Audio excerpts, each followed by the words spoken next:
Gloire à Dieu ce matin. Gloire à Dieu ce matin.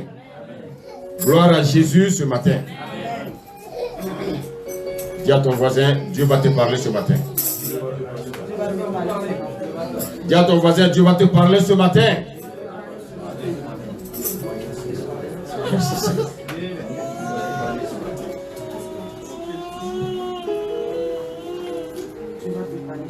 Que le Seigneur bénisse la vie de chacun. Amen. Nous sommes dans la joie quand on est dans la présence de notre Dieu. Alléluia. Je voulais bénir le Seigneur pour vos vies. Alléluia. Par ces temps difficiles, je crois que chacun de nous avons besoin vraiment des encouragements. Alléluia. Parce que nous savons que le Seigneur travaille. Mais le diable aussi travaille. Donc, deux travailleurs. Alléluia.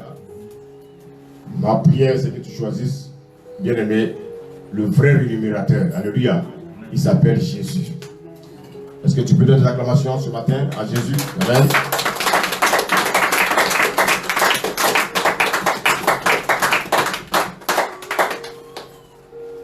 Vous savez, de plus en plus, le Seigneur nous fait ressentir, bien-aimé, si vous voulez, cette compassion, bien-aimé, pour les âmes.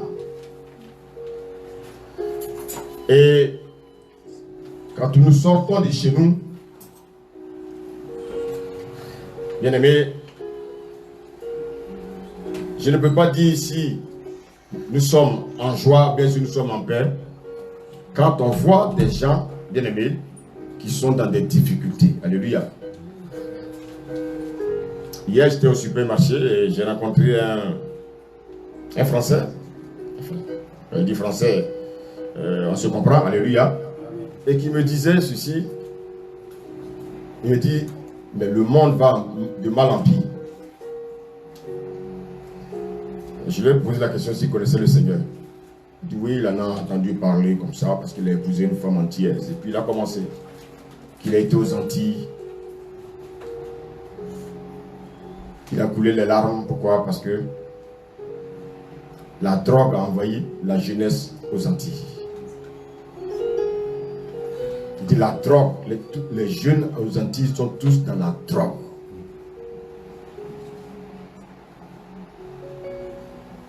Et il dit qu'il a coulé des larmes. Alléluia. Alors, lui qui ne connaît pas le Seigneur, il a cette sensibilité-là. Alors, nous qui connaissons le Seigneur, bien-aimés, je pense que, bien-aimés, nous devons ressentir ça 2 fois plus que lui. Alléluia. Est-ce qu'il y a des gens ce matin-là? Amen. Amen. Et je vous assure que cela m'a fait prendre conscience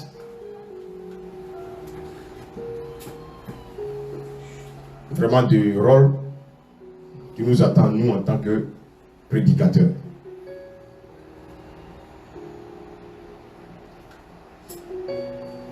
Quand tu te lèves le matin, il faut arrêter de penser à toi.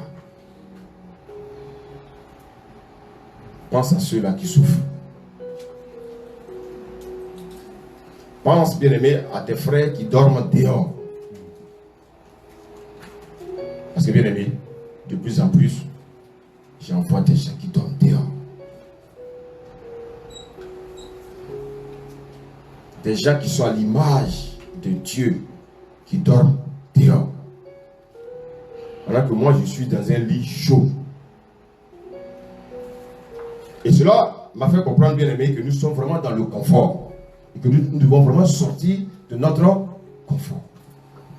Vous savez, souvent les chrétiens ne comprennent pas que Dieu nous a amenés pour une mission. Dieu ne nous a pas amenés pour que nous dormions dans le confort. Dieu nous a amenés, bien aimé, pour que, bien aimé, nous aidons ceux qui sont dans la souffrance. Le peu que Dieu nous donne, c'est pouvoir le partager et bien aider ceux qui sont dans la souffrance. Et c'est pour ça que, bien aimé, le séminaire à partir de mercredi, je voudrais que vous écoutez, vous ouvrez bien les oreilles. Alléluia. Alléluia. Il y a une partie que je n'ai pas traitée parce que je crois que Jean-Claude en a parlé vendredi. C'est bizarre, mais j'ai dit c'est comme ça que le Seigneur travaille. Alléluia. Alléluia. Amen. bien tu as fouillé dans ma tête. Alléluia. Vous savez, c'est des choses qui sont subtiles. Alléluia. Mais sur lesquelles le diable travaille. En tout cas, moi j'ai été béni vendredi. Dis amen. Je ne sais pas si toi tu as été béni, mais moi j'ai été béni. Alléluia. Parce que vous savez, souvent, on ne se concentre pas sur les choses essentielles. Et voilà, c'est dans le diable gagne du terrain. Ce sont des choses subtiles. On se dit, oui, mais non, mais ça c'est rien. Mais bien aimé, le diable travaille. Dis amen. Il faut qu'on le contrecarre. Dis à ton voisin, il faut le contrecarrer. Alors, ce matin, je voulais qu'on prenne un peu conscience par rapport, bien aimé, au retour de Christ. Vous savez, il y a beaucoup d'églises qui ont peur de prêcher ce message. Parce que d'après eux, ils disent que ça fait peur. Est-ce que ça fait peur de parler de Jésus-Christ, son retour? Est-ce que ça fait peur? Au contraire. Mais c'est bizarre. Beaucoup d'hommes de Dieu ne prêchent pas le retour de Christ. Alléluia. C'est ça qui doit être d'actualité aujourd'hui. Parce que les gens ont besoin d'entendre vraiment la vérité. Alléluia. Mais la responsabilité incombe d'abord ceux qui prêchent. Mais si on ne prêche pas, comment les gens vont entendre? Alléluia.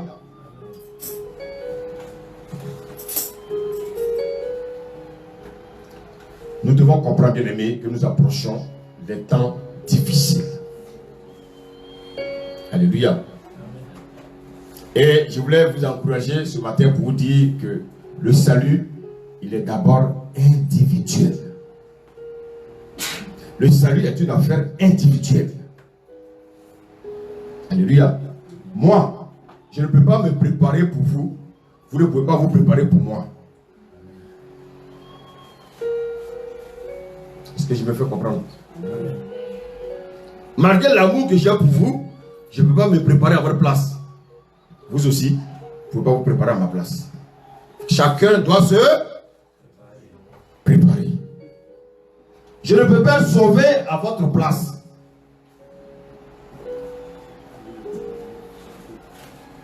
Amen. Alléluia. Voici pourquoi nous devons sortir, bien-aimés, de tout ce qui est duplicité. Vous savez, les chrétiens ont deux visages. On ne peut pas avoir deux visages dans la maison de Dieu. Un visage qui est gentil, un visage qui est méchant. Non, bien aimé, faisons très attention.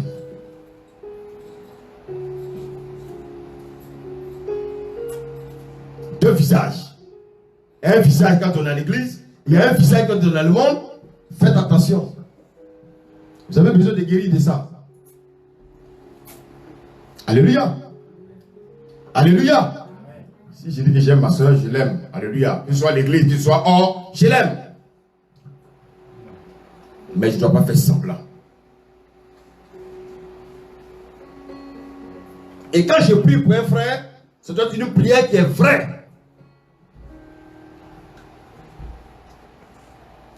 Nous sommes dans des temps difficiles.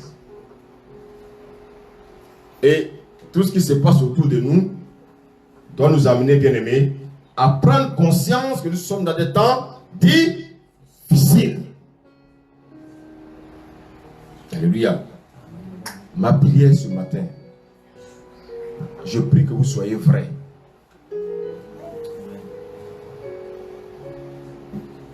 Il y a trop de fausseté dans l'église.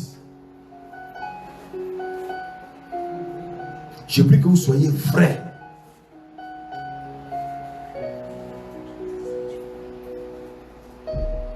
Parce que bien aimé, nous risquons d'avoir des surprises.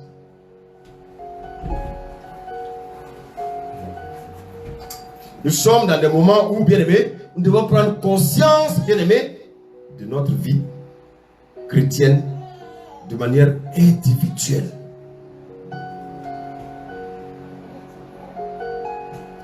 Nous, on peut exhorter un frère, on peut exhorter une soeur. Alléluia. On ne peut pas remplacer le frère ou la soeur. Ce matin, je voulais qu'on lise Matthieu 25.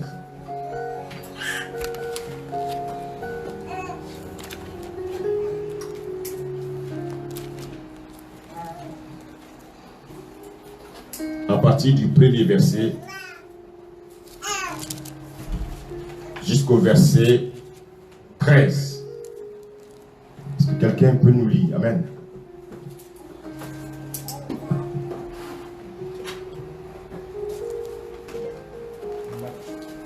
Matthieu 25, à partir du premier verset jusqu'au verset 13. Amen. Amen. Je lis la parole du Seigneur. Amen. On suit nous tous. Verset 1. Alors le royaume des cieux sera semblable à 10 vierges qui, ayant pris leur lampe, allèrent à la rencontre de l'époux. 5 d'entre elles étaient folles et 5 sages. Les folles, en prenant leur lampe, ne prirent point d'huile avec elles. Mais les sages prirent avec leur lampe de l'huile dans des vases. Comme l'époux tardait, toutes s'assoupirent et s'endormirent. Au milieu de la nuit, on cria : voici l'époux, allez à sa rencontre. Alors, toutes ces vierges se réveillèrent et préparèrent leurs lampes. Les folles dirent aux sages : donnez-nous de votre huile, car nos lampes s'éteignent. Les sages répondirent : non, il n'y en aurait pas assez pour nous et pour vous. Allez plutôt chez ceux qui en vendent et achetez-en pour vous. Pendant qu'elles allaient en acheter, l'époux arriva. Celles qui étaient prêtes entrèrent avec lui dans la salle des noces et la porte fut fermée. Verset 11. Plus tard, les autres vierges vinrent et dirent : Seigneur, Seigneur, ouvre-nous. Mais il répondit : je vous le dis en vérité, je ne vous connais pas. Je ne vous connais pas. Continue, c'est bon. Veillez donc, puisque vous ne savez ni le jour ni l'heure. Est-ce qu'on peut acclamer la parole ce matin? Alléluia. J'ai dit, est-ce qu'on peut acclamer la parole ce matin? Gloire à Dieu.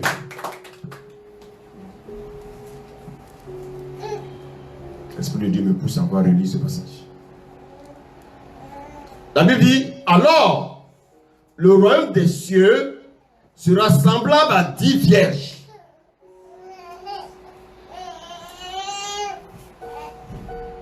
Qui, ayant pris leur lampe, allaient à la rencontre de l'époux.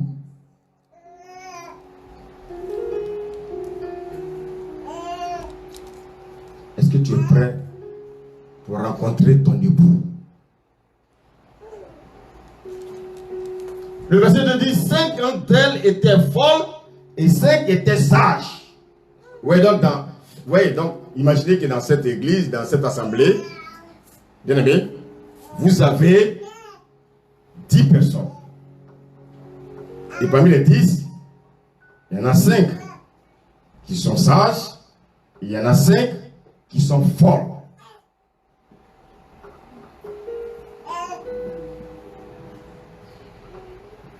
Alléluia. Et la Bible nous dit que les folles, en prenant leur lampe, ne prirent point d'huile avec elles. Mais les sages prirent avec leur lampe de l'huile dans des vases. Verset 5. Comme l'époux tardait. Comme l'époux tardait. Toutes s'assoupirent et s'endormirent. C'est quoi s'assoupir? Ça veut dire qu'elles étaient fatiguées. Et se sont assoupis. Donc, assoupir et s'endormir, ça fait deux choses différentes. Alléluia. Mais est-ce que quand on est assoupi, on est conscient?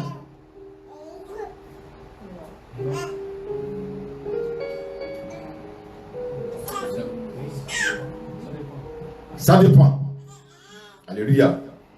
Donc, bien aimé, on nous dit ici que les 10, on n'a pas dit les 5 fois, on dit les 10 vierges s'assoupirent. Les 10 vierges s'endormirent. Donc d'abord, les 10 se sont assoupis et se sont endormis.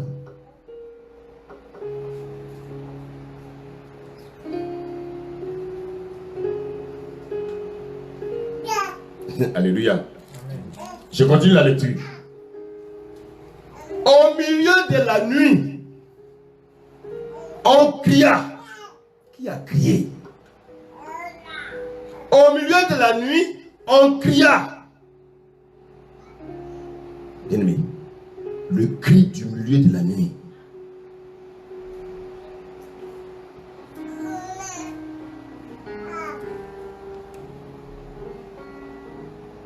Voici le bout. Allez à sa rencontre.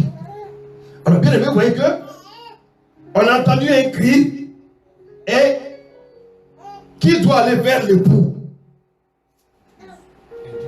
Les 10 vierges.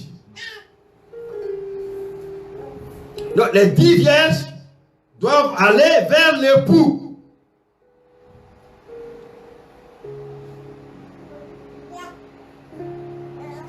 Alléluia. Je continue ma lecture. Les folles, et la Bible dit au verset 7, avec toutes ces vierges, alors toutes ces vierges, pardon, se réveillaient et préparaient leur lampe. Vous voyez, les 10 se sont réveillés. Les 10 se sont réveillés et ils ont commencé à préparer quoi? Leur lampe. Alléluia. Et voici que les folles ont constaté qu'elles n'avaient plus d'huile. Regardez ce que nous dit le verset 8.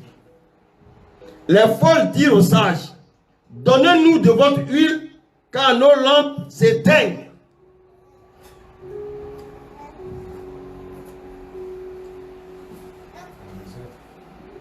Bien aimé, je veux que ce matin nous prenions un peu conscience, un peu de notre vie spirituelle.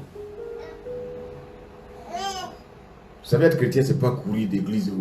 Je cours à l'église ou je rentre dans... Non, frère. Quand tu vas à l'église, qu'est-ce que tu retiens? Parce que la parole que tu reçois, elle te transforme.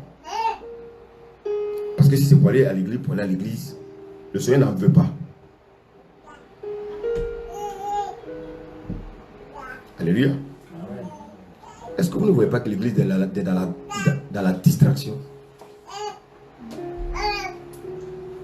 Vous ne voyez pas qu'on est dans la distraction là?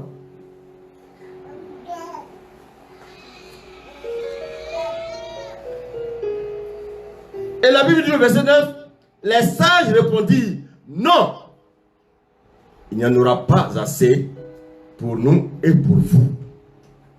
Allez plutôt chez ceux qui en vendent et achetez-en pour vous. Alléluia. Et la Bible nous dit, au verset 10, pendant qu'elles allaient en acheter,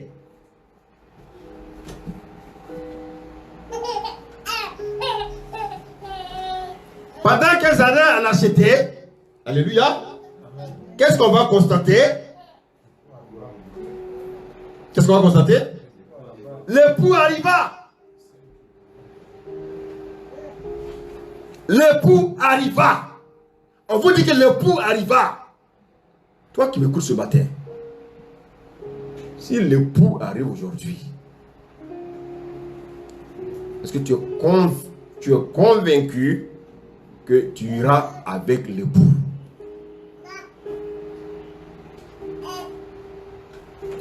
Vous ne voyez pas que le monde est dans la distraction? Vous ne voyez pas que le monde est dans le jeu? Alors que les temps sont difficiles, avec tout ce qui se passe autour de nous, mais ayons le discernement pour comprendre que, bien aimé, l'époux n'est pas loin. Et l'époux, je ne pense pas que un époux consciencieux va venir épouser une prostituée. Bien aimé, tu viens chercher ton épouse dans le quartier, on dit, mais tous ceux dans le quartier sont partis avec elle. Tu vas la prendre comme époux? Tu vas la prendre comme épouse? Dossier placé. Mais si le monde nous enseigne ces choses, et vous voulez que Jésus vienne chercher, bien aimé, une fiancée qui allait avec tout le monde.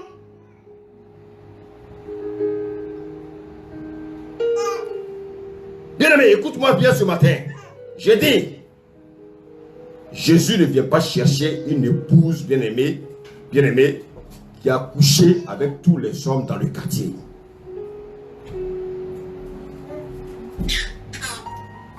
Qui va accepter, bien-aimé, d'aller prendre une épouse qui couche avec tous les hommes dans le quartier? Aujourd'hui, c'est la vie des chrétiens d'aujourd'hui. Vous savez, le problème c'est quoi? C'est que les gens pensent que c'est la religion qui sauve.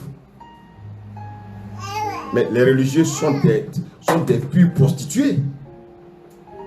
Dieu n'a pas envoyé la religion, Dieu a envoyé Jésus. Oh, est-ce que je me fais comprendre ce matin? Hey, est-ce que je me fais comprendre ce matin?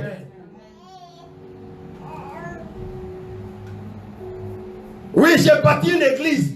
J'ai construit une église dans mon pays. J'ai construit une église dans mon quartier. Mais ça ne sauve pas. Ça, ce sont quoi? Ce sont bien aimés, on appelle ça des œuvres. Ce ne sont pas les œuvres qui sauvent. Mais ce qui va te sauver, c'est ta vie de sanctification.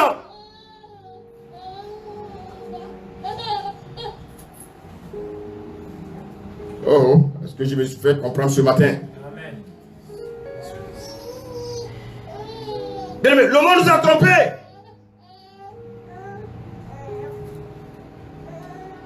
Voici l'époux. Et regardez bien ce que nous dit la Bible. Je continue la lecture. Voici l'époux. Donc je continue verset 10. Celle qui était prête entra avec lui dans la salle des noces et la porte fut fermée. Alors toi qui m'écoutes, avant que la porte ne se ferme, parce que bien aimé, la porte va se fermer. La porte va se fermer. Quand la porte va se fermer, seras-tu avec Jésus ou bien tu seras derrière la porte?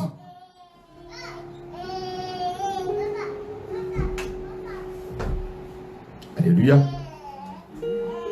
Alléluia. Quand la porte va se fermer, seras-tu à l'intérieur avec Jésus ou bien seras-tu à l'extérieur?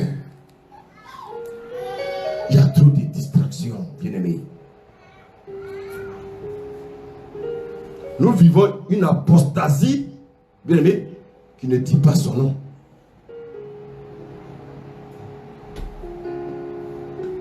La Bible dit qu'au temps de Noé, les gens mangeaient, buvaient, ils se mariaient même leurs enfants. Est-ce que ce sont des mauvaises choses? Mais c'est de la distraction.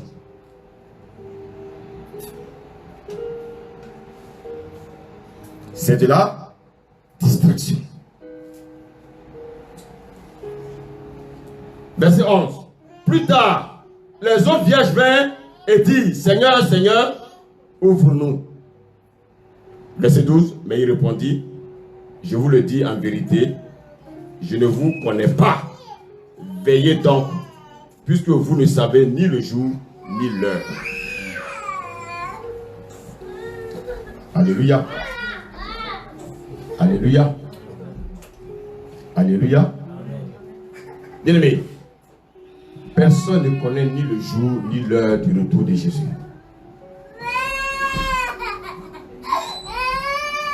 Amen. Alors, la Bible dit qu'il y a eu le cri de la nuit. Ce matin, je voulais parler, bien aimé, du jardin d'Éden et le jardin de Gethsémani. Les deux sont des jardins. Mais chaque jardin a son rôle. Alléluia. Regardez bien ici, on nous dit que il y a eu un cri dans la nuit.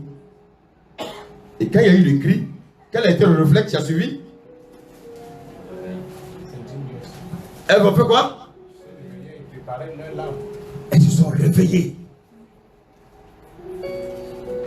Mais il s'agit de quel réveil? C'est le réveil spirituel. Bien aimé, aujourd'hui, je ne parle pas, bien aimé, du réveil que les hommes charnels cherchent. Ah oui, les miracles. Mais ça, c'est pas ça le réveil. Est-ce que quelqu'un me suit ce matin? Alléluia. Alléluia. Les miracles, les guérisons. Mais il s'agit, bien aimé, d'un réveil de conscience. Il s'agit d'un réveil de conscience. Vous savez, aujourd'hui, Dieu a donné à certains tout ce qu'ils veulent. Il y en a qui ont demandé des choses à Dieu. Dieu leur a tout donné. Mais ils ont oublié l'essentiel.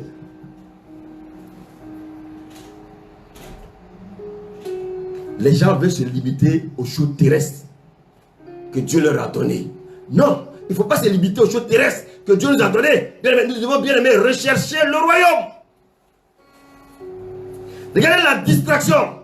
Quand on parle de réveil, les gens pensent que ce sont les miracles, ce sont bien aimé les prophéties, ce sont bien aimé les guérisons. Je ne parle pas de ça. On dit les 10 vierges se réveillaient. Elles se sont réveillées de quoi? De leur sommeil. Elles se sont réveillées de quoi? Bien aimé, elles ont commencé à prendre conscience qu'elles étaient endormies spirituellement. Toi qui m'écoutes ce matin,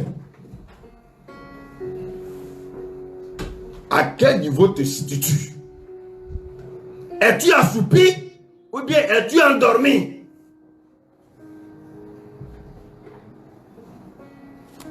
Alléluia.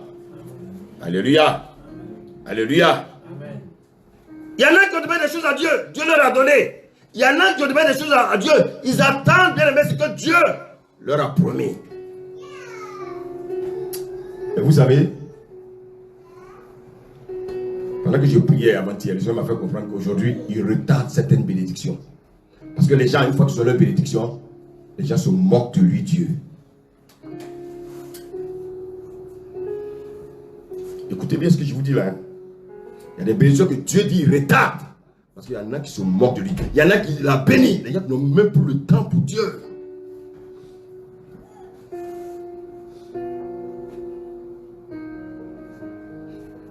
Vous savez, le problème des chrétiens, c'est que la bénédiction de Dieu devient une pierre d'achoppement, bien aimé, pour eux, afin de servir Dieu. Et quand c'est comme ça, Dieu dit, mais si je te donne là, je ne vais plus te revoir, c'est pas la peine.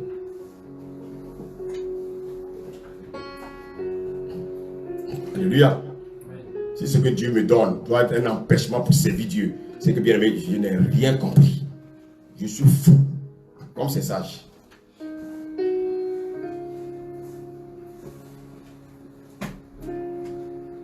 Aujourd'hui, les gens envahissent les églises, c'est pourquoi? Pourquoi les gens envahissent les églises? Parce qu'ils ont un besoin. Est-ce que c'est parce qu'ils aiment Dieu? Non! Ils viennent là parce qu'ils attendent des bénédictions de Dieu. Ils attendent des choses.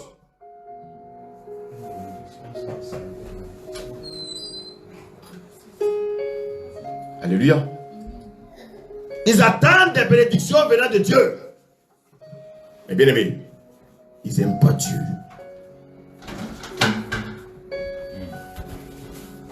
Alléluia. Alléluia.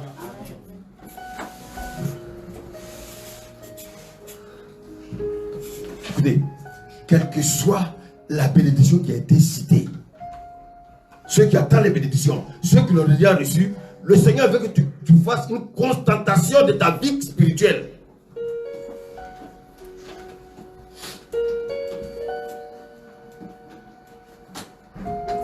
On a parlé du corona.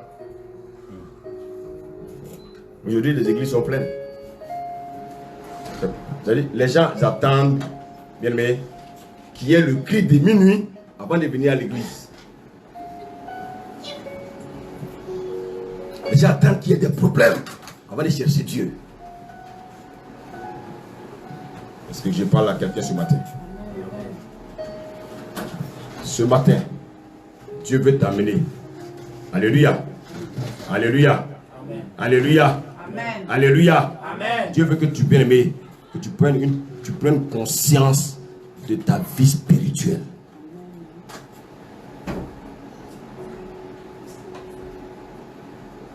les 10 vierges, la Bible dit, quand elles ont entendu le cri de minuit, elles se sont toutes réveillées. Mais les 10 étaient assoupis, les 10 se sont endormis. Mais quand elles ont entendu le cri, elles ont entendu le cri de minuit, ils se sont réveillés. Ah bon? Donc il y a des moments où on peut se réveiller. On attend qu'il se soit chaud pour se réveiller. On attend qu'il y ait le feu derrière nous pour nous réveiller. Pourquoi l'homme est comme ça? L'homme attend que ça chauffe avant de pouvoir se réveiller.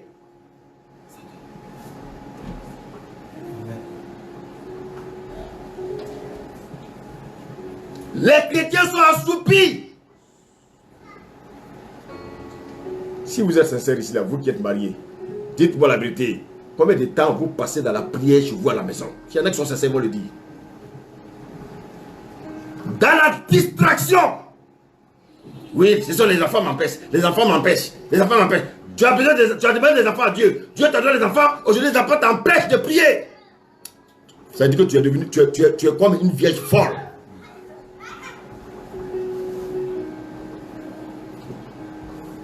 Alléluia. Alléluia. Amen. Alléluia. Amen. Le cri de minuit, nous permet de prendre bien aimé conscience de notre vie spirituelle.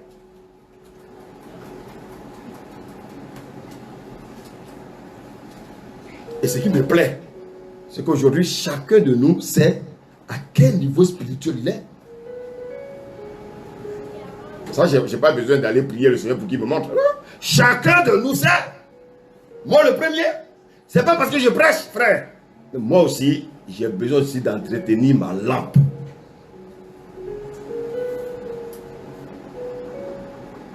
Vous savez, les hommes sont forts pour ça. C'est-à-dire, on cherche tous des arguments. Ah non, c'est à cause de telle chose. Oui, c'est à cause de telle chose. C'est à cause de telle chose que je n'ai pas pu prier. C'est à cause de telle chose que je n'ai pas pu venir à l'église. C'est à cause de telle chose que je n'ai pas pu... Ça, c'est de la distraction.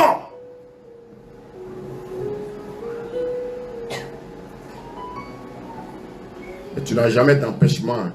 Tu vois, bien aimé, pour aller au travail. Mais tu as tous des empêchements pour venir dans la maison de Dieu.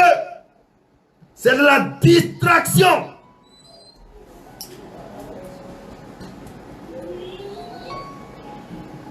Alléluia. Alléluia. Alléluia. Toi-même aujourd'hui, ce matin, toi qui m'écoutes, fais le constat de ta vie spirituelle.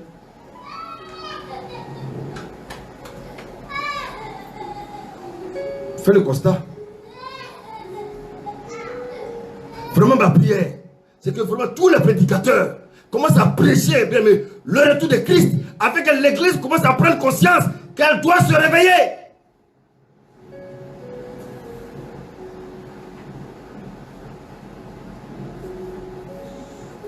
Je veux une bénédiction. Je veux tes bénédictions. Oui, j'attends. Oui, depuis j'ai prié, Dieu ne m'a pas encore béni. J'ai prié, Dieu ne m'a pas encore ouvert des portes. Le Seigneur dit de vous dire que maintenant il retarde des bénédictions. Parce que les gens, une fois qu'ils ont ces bénédictions, ils tournent dos à Dieu.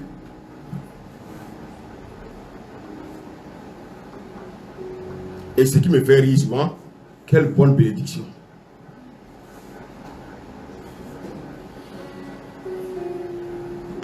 Ce que les païens jouent avec, nous on appelle ça des bénédictions.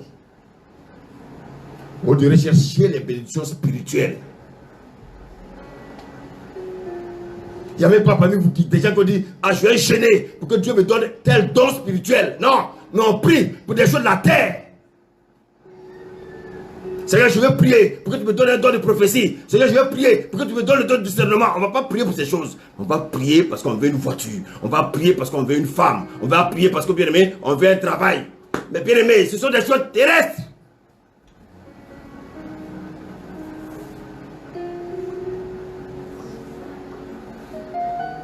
Alléluia. Alléluia. Amen. Alléluia. Amen. Regardez bien.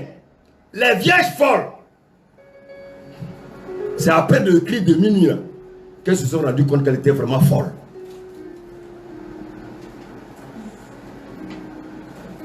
Oh, est-ce que je me fais comprendre? Est-ce que je me fais comprendre? C'est après le cri de minuit qu'elles se sont vraiment rendues compte qu'elles étaient folles.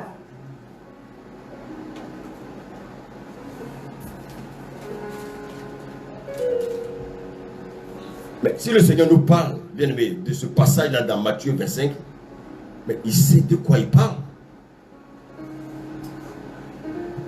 Alléluia. Le problème de ces vieilles folles-là, c'est qu'elles ne savaient pas qu'elles étaient folles. Elles pensaient qu'elles étaient sages. Aujourd'hui, tout le monde dans l'assemblée pense qu'il est sage là. Oh, est-ce que je me fais comprendre là? Est-ce que je me fais comprendre ce matin?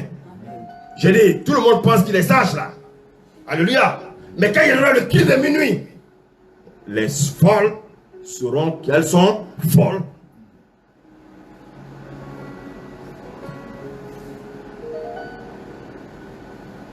Bien aimé.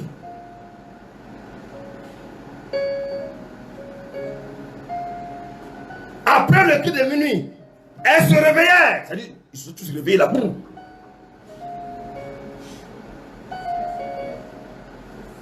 Bien aimé, est-ce que nous allons rester endormis tout le temps?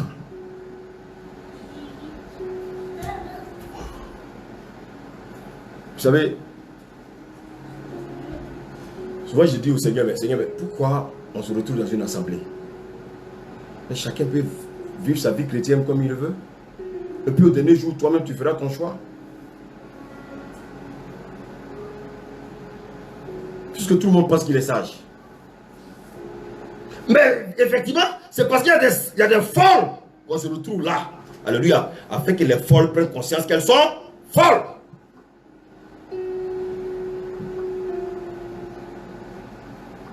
Alléluia. Ici, là, qui est d'accord pour dire qu'il est fou? Personne? Ah, au moins. Regardez bien vos vies spirituelles. Regardez la distraction qui est autour de vous. Regardez la distraction. Regardez ce qui vous empêche de servir Dieu là. Regardez ce qui vous empêche, bien aimé, de venir à l'église là. Regardez bien. Souvent, c'est des trucs farfelus.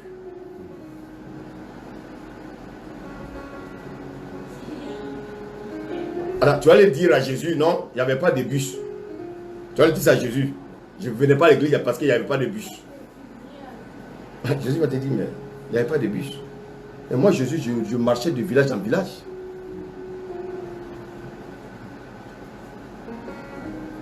Alléluia. Mais ce qui est même grave, c'est ceux qui ont même des voitures, bien aimés, qui ne viennent pas à l'église. Et ça, c'est grave. La distraction, la distraction, la distraction, la distraction. Les folles sont dans la distraction. Et elles se sont rendues compte qu'elles étaient folles après le cri de minuit.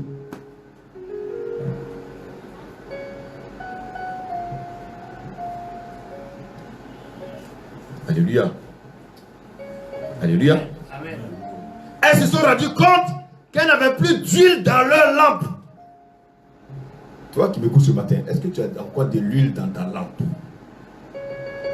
Et écoute bien le message et tu sauras si tu as encore de l'huile dans ta lampe.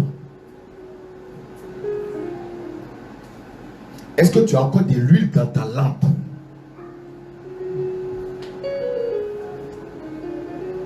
Oui. Est-ce que vous avez de l'huile dans votre lampe? Parce que, bien aimé, c'est après le cri de minuit que les folles se sont rendues qu'elles n'avaient plus d'huile dans leur lampe. Alléluia. Alléluia. Mais la Bible nous dit quoi? Naturellement, elles vont aller demander aux sages de leur donner un peu d'huile. Alléluia. Alléluia. Alléluia. Prêtez-nous de votre huile.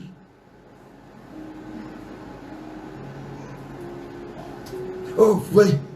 Frère, ma soeur, est-ce que tu peux me prêter un peu de ton huile?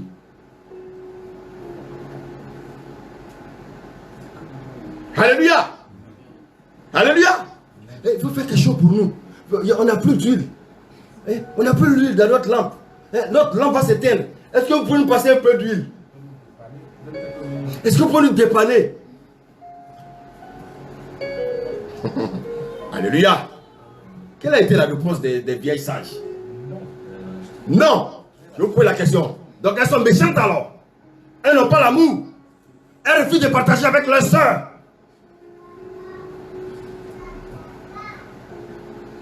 Elles disent non. Vous savez, dans l'assemblée, chacun doit savoir s'il vit une vie spirituelle comme les folles ou bien une vie spirituelle comme les sages.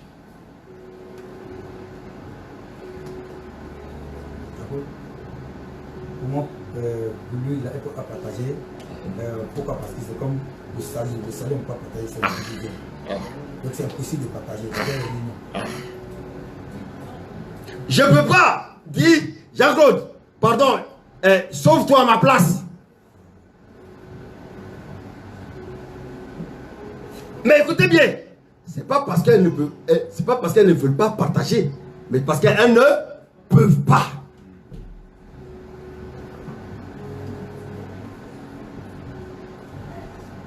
Merci, JC. Alléluia. Alléluia. Amen. Dites-moi, à quoi sert l'huile? Ici, à quoi sert l'huile? L'huile doit servir à faire quoi? À monter, merci. C'est l'huile qui doit servir à monter. C'est bien, mais c'est le carburant qui nous permet de démarrer la voiture.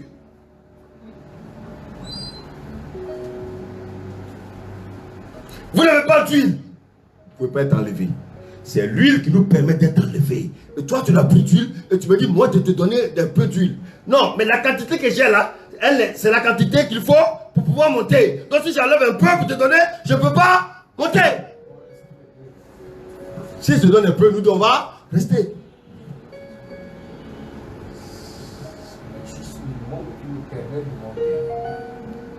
Écoutez-moi bien, chrétien.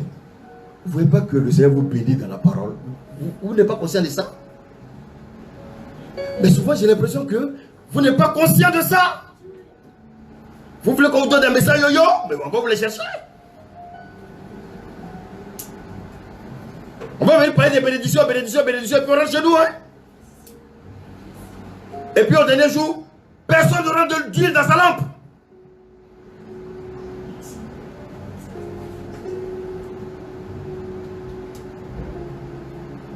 Dis à ton voisin, mon ami, réveille-toi, parce que moi je ne veux pas te donner mon huile. Dis-lui.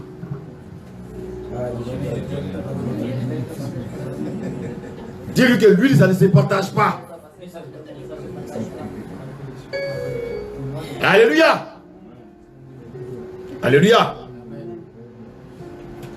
Le problème de ces femmes, ce n'est pas parce qu'elles ne veulent pas, mais elles ne peuvent pas.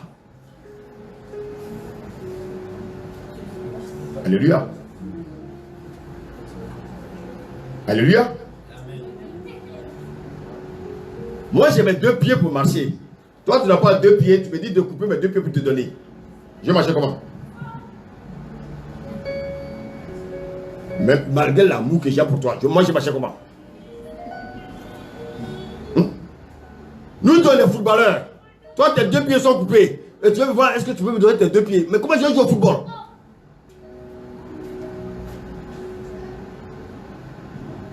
Hey, l'essentiel dans la vie chrétienne, c'est l'huile. C'est pas d'abord la lampe, c'est d'abord l'huile. Dis-moi, si j'ai une voiture, dernier cri, bien aimé, et puis j'ai pas l'argent pour mettre le carburant, la voiture va faire quoi?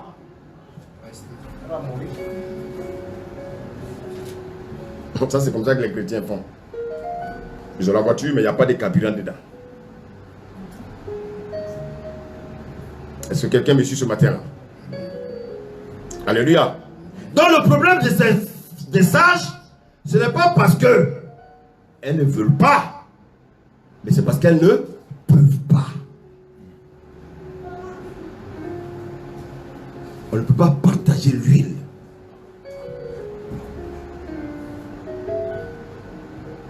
Frère, moi je peux interpeller un frère par rapport à sa vie spirituelle, mais je ne peux pas le forcer. Ah oui, maintenant quand tu fais ça, ah non, mais il m'oblige. Ça c'est la parole des chrétiens. Ils ne sont jamais reconnaissants. Même quand on vient les dire, ah, il m'oblige. Frère, ce n'est pas l'obligation, c'est de l'amour. Dis amen.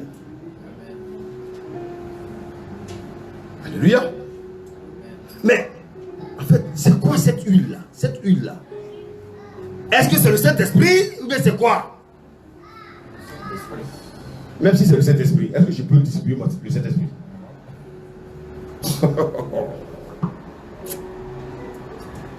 Même si lui, là, c'est le Saint-Esprit, moi je peux dire, bon, viens, je vais te donner un peu du Saint-Esprit. Je peux enlever mon Saint-Esprit pour te donner.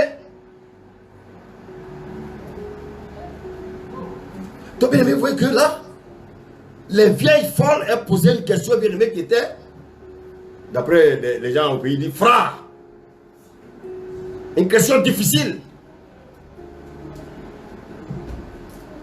Alléluia. Amen. Alléluia. Amen. Alléluia. Amen.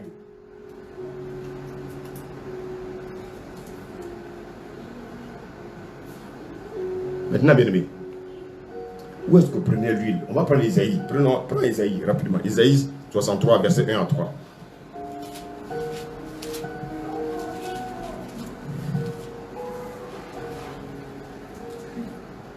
Amen. Amen.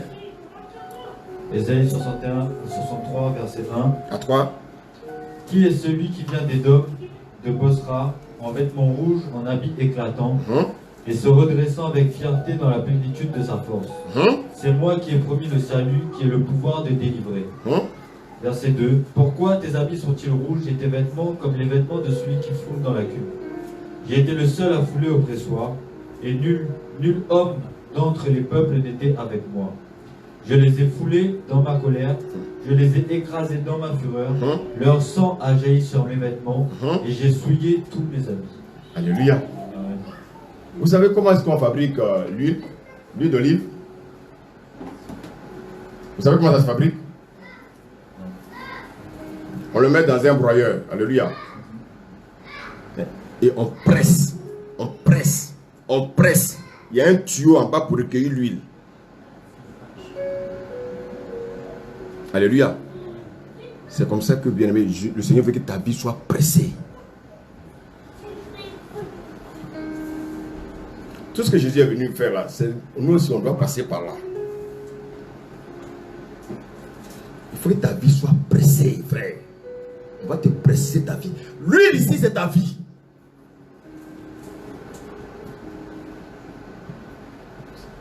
Si je vis, alléluia, ce n'est plus moi. Qui vit en moi? C'est Christ qui vit en moi. Ce n'est plus moi qui vis, c'est Christ qui vit en moi. Qu'est-ce que cela signifie? C'est-à-dire, j'ai cédé ma vie à qui? À Christ. J'ai cédé ma vie à Christ. J'ai cédé ma volonté à Christ. J'ai cédé ma personne. J'ai cédé mon moi. J'ai cédé mes ambitions. Les ambitions personnelles, là, je les ai cédées. Alléluia. J'ai cédé mes intérêts. J'ai cédé mes désirs. J'ai cédé, bien aimé. Tout ce qui est important pour moi, je les ai cédés à Christ. Tout ce qui peut m'empêcher d'être agréable à Dieu, je lui ai cédé cela. Alléluia. En un mot, je suis mort. Je suis crucifié avec qui? Christ. Mais quels sont ceux qui sont crucifiés et puis jusqu'à présent, ils parlent encore. Quand on est crucifié, on ne parle plus.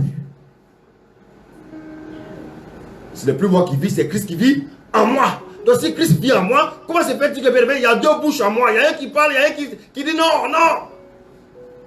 On veut te presser, tu cries. On veut transformer ta vie, tu cries.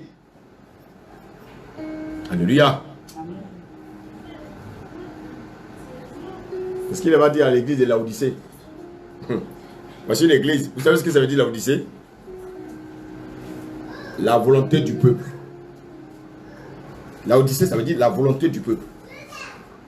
Donc voici des gens qui faisaient leur volonté. Parce que c'est l'église qui va rester ici à terre. Ici. Alléluia. Alléluia. Alléluia.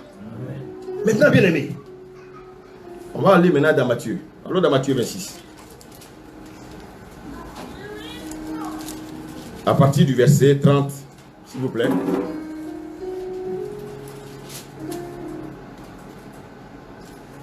Amen. Matthieu 26 au verset 30. Après avoir chanté les cantiques, ils se rendirent à la montagne des Oliviers. Alors Jésus leur dit, je serai pour vous tous cette nuit une occasion de chute, car il est écrit, je frapperai le berger et les brebis du troupeau seront dispersées. Est-ce que c'est faux? Quand on frappe le berger, où vont les brebis? Dans la nature. Parce qu'ils n'ont plus de bergers, n'ont plus de tuteurs. Continue. Mais après, je serai ressuscité, je précéderai en Galilée. Continue. Pierre, prenant la parole, lui dit, quand tu seras pour tous une occasion de chute, tu ne le seras jamais pour moi. Voilà. Voilà des patrons. Les chrétiens sont toujours les premiers à parler. Mais quand ça chauffe, ils disparaissent. Ne soyez pas comme ça. Amen. Continue. Jésus lui dit, je te le dis en vérité, cette nuit même, avant que le coq chante, tu me renieras 3 fois. Ah! Oui? Pierre lui répondit, quand il me faudrait mourir avec toi, je ne te renierai pas. Et tous les disciples dirent la même chose. Pierre, il avait confiance en lui, hein? Très confiant. Eh! C'est comme non. Ah, ma chérie, je te quitterai jamais. Je te quitterai jamais. Puis après 2 mois, il fuit la maison. N'est-ce pas, les hommes? Ah non, non, je te quitterai jamais. En tout cas, ton pied, mon pied, hein? C'est la vie et la mort. Quand ça commence à chauffer dans la maison, on laisse la femme dans la maison, on disparaît.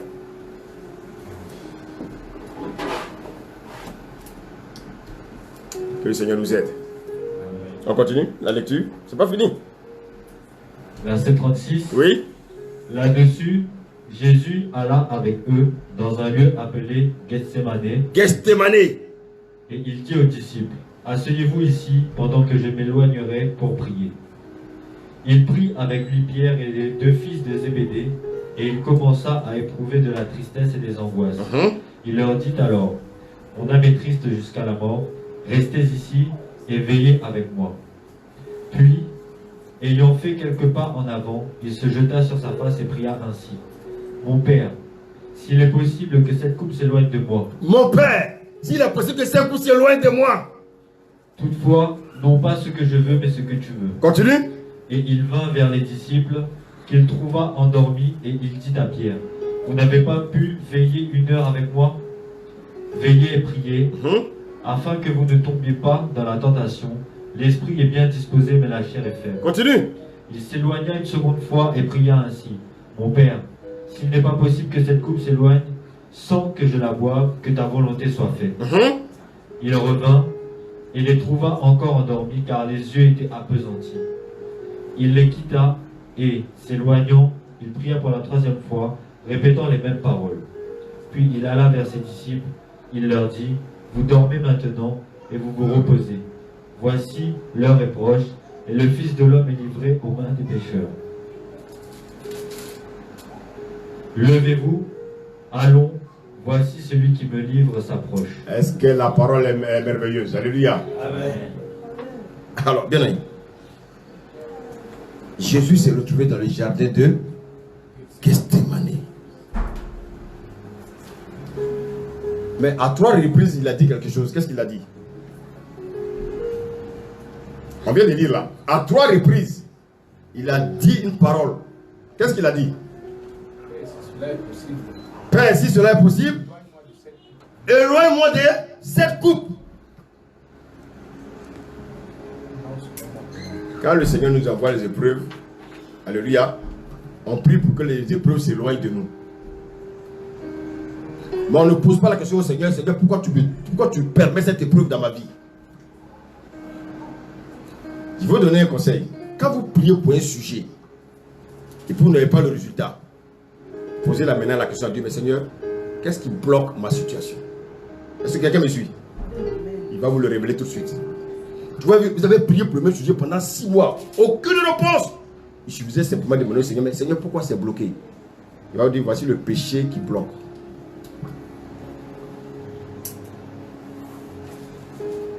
Vous avez la vérité?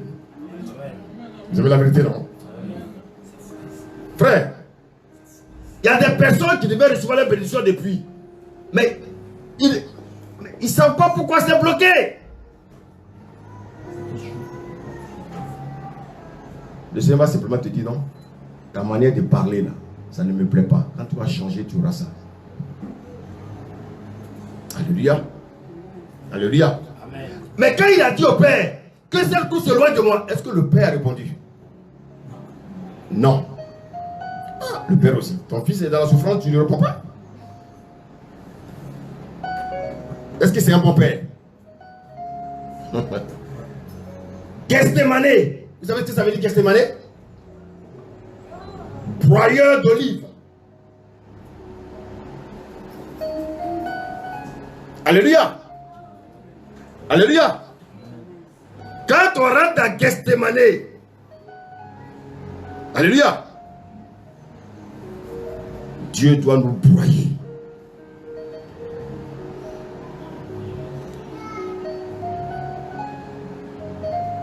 Vous voyez ce qui me fait souvent rire. Il y a beaucoup de personnes qui prêchent, mais ils ne sont jamais passés à Gethsémane. Je vous ai dit que le titre du message, c'est le jardin d'Éden et le jardin de Gethsémane. Alléluia. Alléluia. Vous savez, souvent les pleurs là, ne sont pas des faiblesses. Les pleurs là, ce ne sont pas des faiblesses. Devant une situation, si tu pleures devant le Seigneur, ce n'est pas parce que tu es faible. Alléluia. Alléluia. Alléluia. C'est parce que tu as besoin de ton Père. Un bébé, quand il pleure, c'est parce qu'il a besoin soit de son père, il a besoin de sa mère. Quand il est satisfait, il laisse le père, il laisse la mère en paix. Mais tant qu'il n'est pas satisfait, il va pleurer jusqu'à ce qu'il soit satisfait. Alléluia. Amen. Vous savez, notre chair aime le jardin d'Éden.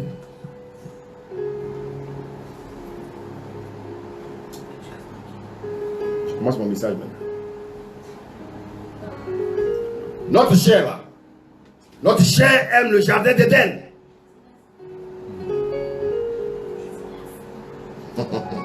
Alléluia. À Éden, notre chair nous domine. Alléluia. À Éden, notre chair fait sa volonté.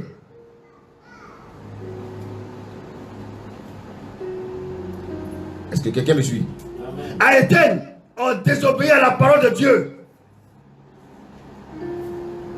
À Éden, on fait notre propre volonté. À Éden, on meurt spirituellement. Alléluia. Amen. Alléluia. Amen. Voici pourquoi Dieu nous conduit dans le jardin de Gethsémane. Beaucoup ici sont encore dans le jardin d'Éden. Il est temps maintenant que Dieu vous conduise dans le jardin de Gethsémane. Alléluia. Amen. Alléluia. Amen. Vous savez, tu ne peux pas connaître Jésus sans connaître les expériences. Tu ne peux pas connaître Jésus sans connaître les épreuves. Tu vas pleurer, pleurer, pleurer, pleurer. Le Seigneur dit oui, je vois tes larmes. Mais cette coupe, tu vas la boire.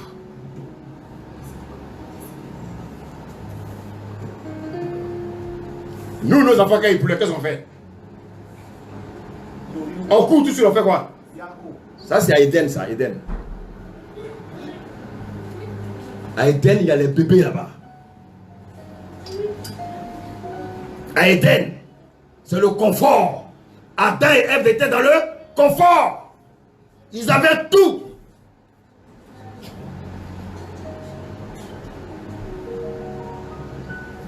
Est-ce que quelqu'un me suit ce matin? Amen. Est-ce que quelqu'un me suit ce matin? Amen. À Éden, on n'a pas le temps d'écouter Dieu. À Éden, Dieu nous a tout donné. À Éden, on ne recherche plus la volonté de Dieu. À Éden, on recherche notre propre volonté. Alléluia. Amen.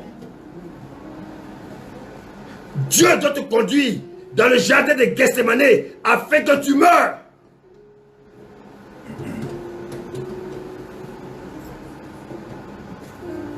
Est-ce que dans le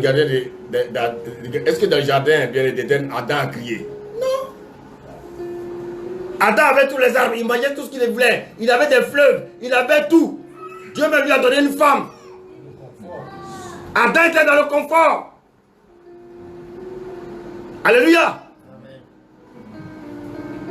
Jusqu'à ce qu'Adam, même, il y a des moments même, bien aimé, il refuse même de rencontrer Dieu.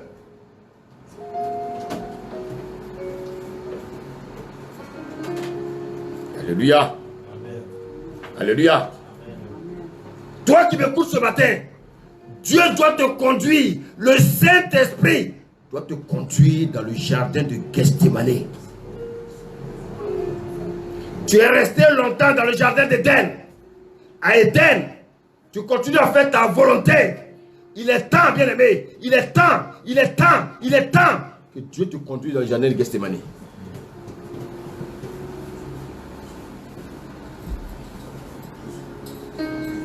Alléluia. Amen. Alléluia. Amen. À Gethsémane, il y a le combat des pensées.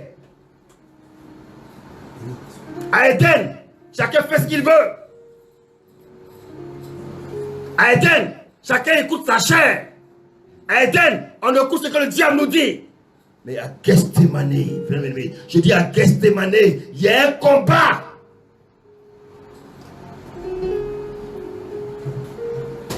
À Gethsémane, Dieu doit presser, il doit presser ta chair. Il doit presser ta chair. Alléluia. À Gethsémane, Dieu va presser ta chair. Dieu va presser ton corps. Il va te presser, frère. À Éden, quand tu claques le doigt, Dieu te donne. C'est que j'ai besoin d'un mari. Le mari vient. C'est que j'ai besoin d'un travail. Le travail vient. À Gethsémane, frère, ce n'est plus pareil. Tu n'es plus un bébé spirituel. Les bébés spirituels, bien aimés, leur place, bien aimé, c'est à Éden. Parce que, bien aimé, ils meurent spirituellement, comme Adam est mort spirituellement.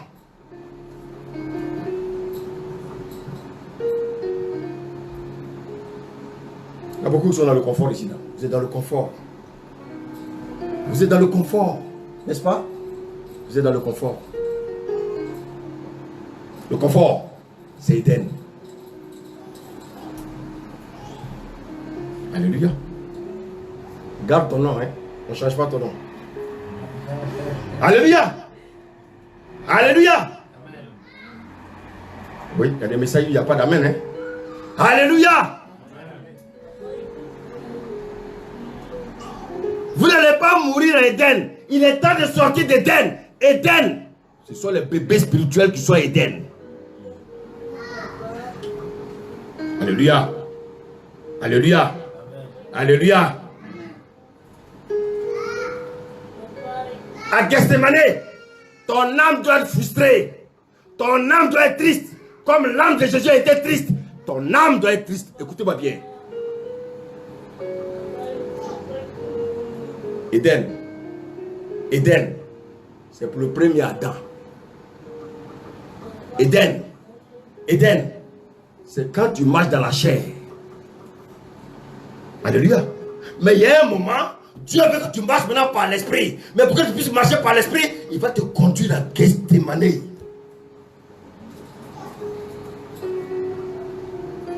Dieu doit te conduire à Gethsémane. À Gethsémane, bien aimé, tes pensées doivent être renouvelées.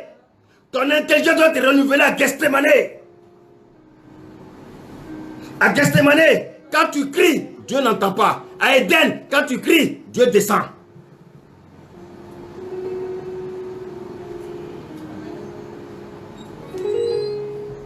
Alléluia. Actuellement, quand tu cries, Dieu descend. Dieu dit qu'il est temps qui te conduit à Gethsemane. Ça suffit, ça suffit. Éden, ça suffit. Ton confort. Il faut que tu sortes de ton confort.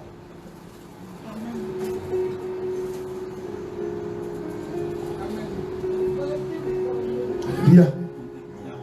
Alléluia. Tu as une maison dans laquelle tu dors. C'est parce que tu es dans le confort. Quand tu vas te retrouver dehors, bien aimé, tu vas confronter Gethsemane.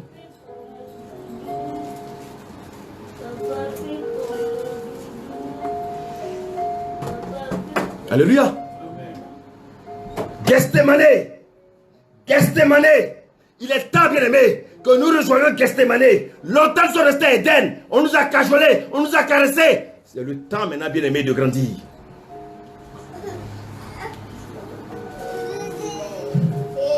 Alléluia. Amen. Alléluia. La chair aime les situations confortables. La chair ne veut pas qu'on la dérange. La chair veut avoir sa paix. Ça, c'est à Éden.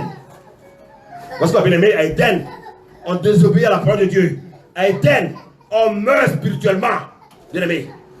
Merci.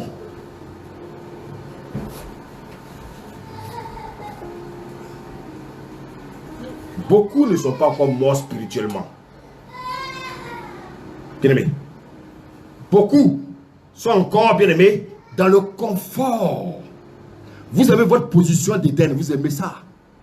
Mais bien aimé, je vais te dire qu'à Éden, tu ne peux pas grandir. À Éden, ton esprit va mourir. À Éden, tu auras la mort spirituelle. À Éden, ta chair va te conduire. Il est temps de passer dans l'autre jardin, le jardin de Gethsemane.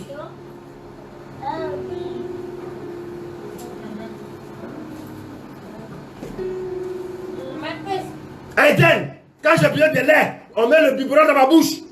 Non, à Gethsemane, ce sont les grumeaux de sang qui coulent à moi. On va prendre Luc.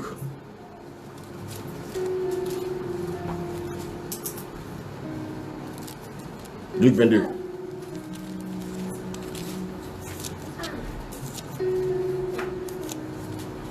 Merci Seigneur. Bien-aimé, aimons la parole de Dieu. Aimons la parole de Dieu. À partir du verset 39. Luc 22, à partir du verset 39. Amen. Amen. Après être sorti, il alla, selon sa coutume, à la montagne des Oliviers. Ses disciples le suivirent. Oui. Lorsqu'il fut arrivé dans ce lieu, il leur dit: priez afin que vous ne tombiez pas en tentation. Puis il s'éloigna d'eux à la distance d'environ un jet de pierre, et s'étant mis à genoux, il pria, disant: Père, si tu voulais éloigner de moi cette coupe, toutefois que ma volonté ne se fasse pas, mais la tienne. Alors un ange lui apparut du ciel pour le fortifier. Étant en agonie, il priait plus instamment, et sa sueur devint comme des grumeaux de sang qui tombaient à terre. À Gethsemane, quand tu vas crier, le Seigneur va envoyer simplement, il va envoyer un ange pour te fortifier. Parce qu'il faut que tu boives la coupe. À Gethsemane, tu vas pleurer. Tu vas pleurer, au lieu que ce soit la sueur, ce sont les grumeaux de sang qui vont couler en toi.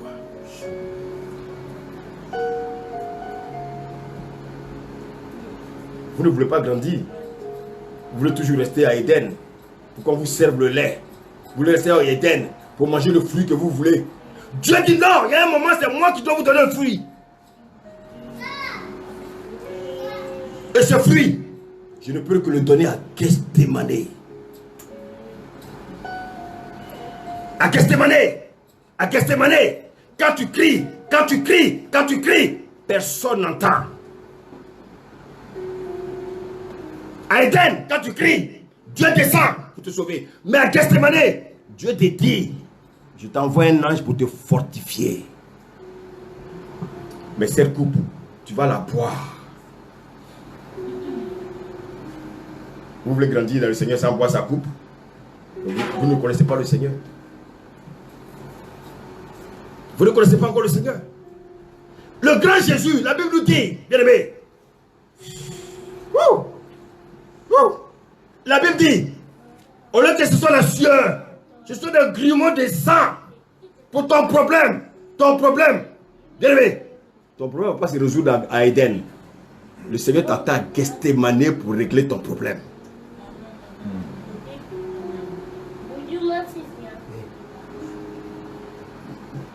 Écoutez, vous voulez rester comme les vierges folles? Vous voulez rester comme les vierges folles? Mais les vieilles folles, elles pensent quoi? Elles pensent bien demeurer à Éden. Alors que les vieilles sages sont à Gethsémani. Parce qu'après Gethsémani, bien aimé, c'est la mort. Après Gethsémani, il y a la résurrection. Alléluia. À Éden, il y a la mort spirituelle qui a suivi de la mort physique qui est conduit en enfer. À Gethsémani, il y a d'abord, bien aimé, écoute-moi bien, il y a la mort de ta chair. Quand tu renouvelles, tu es transformé, tu es renouvelé, tu es né, tu as une nouvelle créature, les choses anciennes sont passées. Tu as une nouvelle vie. Et cette nouvelle vie te conduit où? Dans le royaume des cieux. Vous croyez que vous allez rester là comme ça pour aller au ciel? Vous voulez rester là comme des bébés? Quand on vous prêche un peu, vous criez. On vous dit des choses, vous vous plaignez. Un peu, vous êtes frustré. Vous êtes encore à Éden.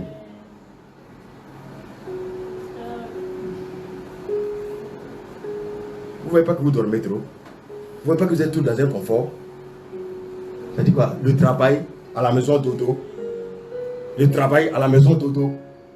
Vous êtes encore à Éden. Quand on est à Gethsémani, après le travail, on va servir Dieu. Après le travail, on va évangéliser. Mais vous, quand vous sortez du travail, dodo.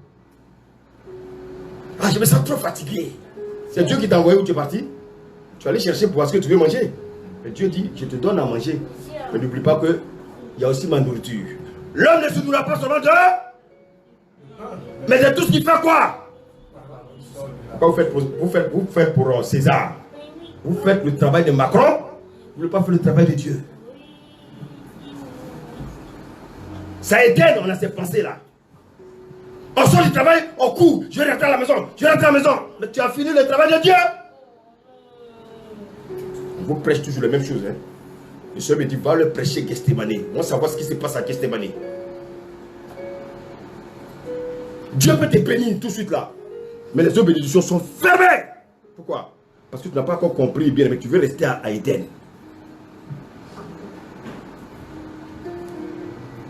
Alléluia. À Éden, on est encore dans le péché. À Éden, on n'obéit pas à la parole de Dieu. Parce que Adam et Ève n'ont pas obéi à la parole de Dieu. Ils sont tombés. À Éden, on aime la facilité. À Éden, si on reste à Éden, on sera disqualifié. Regardez bien. Adam est resté dans le jardin d'Éden, il a échoué. Mais regardez Jésus. Quand il est allé dans le jardin d'Éden, vous savez Jésus, on l'appelle le dernier Adam. Pourquoi à votre avis on l'appelle Jésus le dernier Adam? Pourquoi pas le deuxième Adam? Et pourquoi on l'appelle le dernier Adam? Quelqu'un peut me répondre?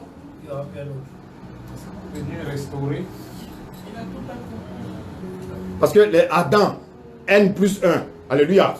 Les Adam, N plus 1, N plus 1, N plus 1, ça reste des Adam. Donc il fallait finir avec quoi? Les Adam. Alléluia. Maintenant le dernier Adam qui vient, il vient avec, bien aimé, une nouvelle vie.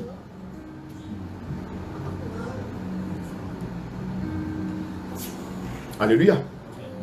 Et Jésus est le dernier Adam qui est venu, bien aimé, réussir ce que le premier Adam n'a pas réussi. Et pour cela, il fallait faire mourir ce qui a fait échouer Adam à Éden, la chair. Mais on se rend compte que même quand Jésus est venu, c'était aussi difficile pour lui, la chair. La chair dit non, je ne veux pas mourir. Le père dit, ah, on a fait un deal ici, tu as dit que tu allais mourir. Et c'est ce deal-là que Dieu fait avec nous, mais on ne respecte pas. Vous croyez que Dieu vous a sauvé pour que vous ayez des bénédictions? Non, Dieu vous a sauvé pour que vous sauvez d'autres.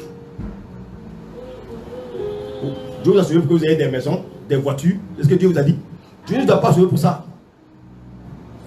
Vous avez été le choix de Dieu. Regardez, dans votre famille, vous avez ceux-là que Dieu a choisis. On appelle ça la grâce.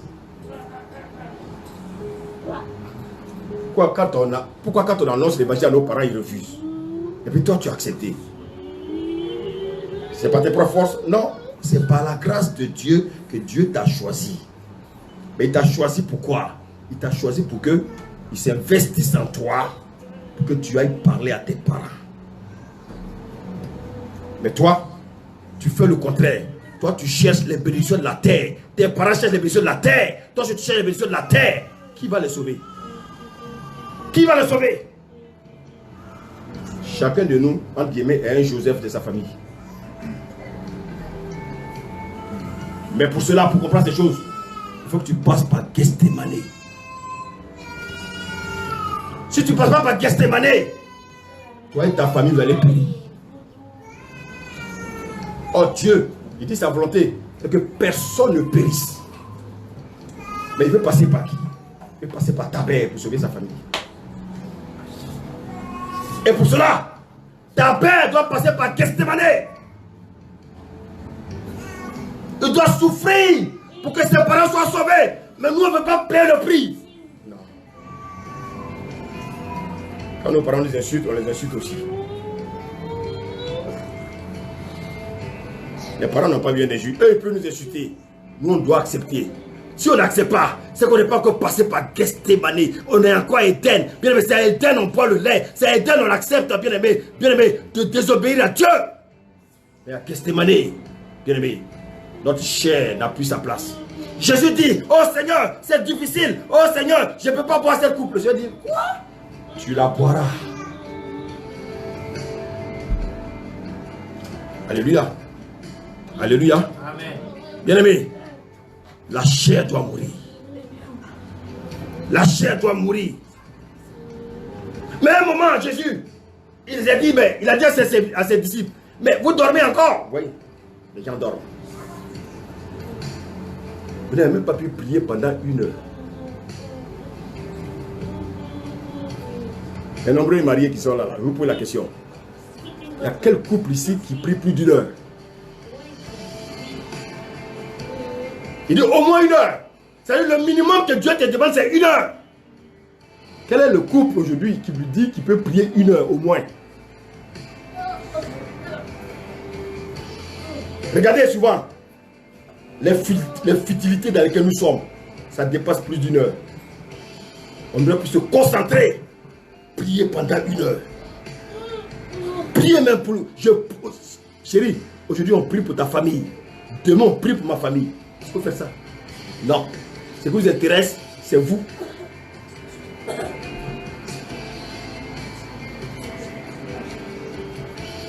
Bien-aimé. Bien-aimé. Nous sommes des témoins que nos familles regardent.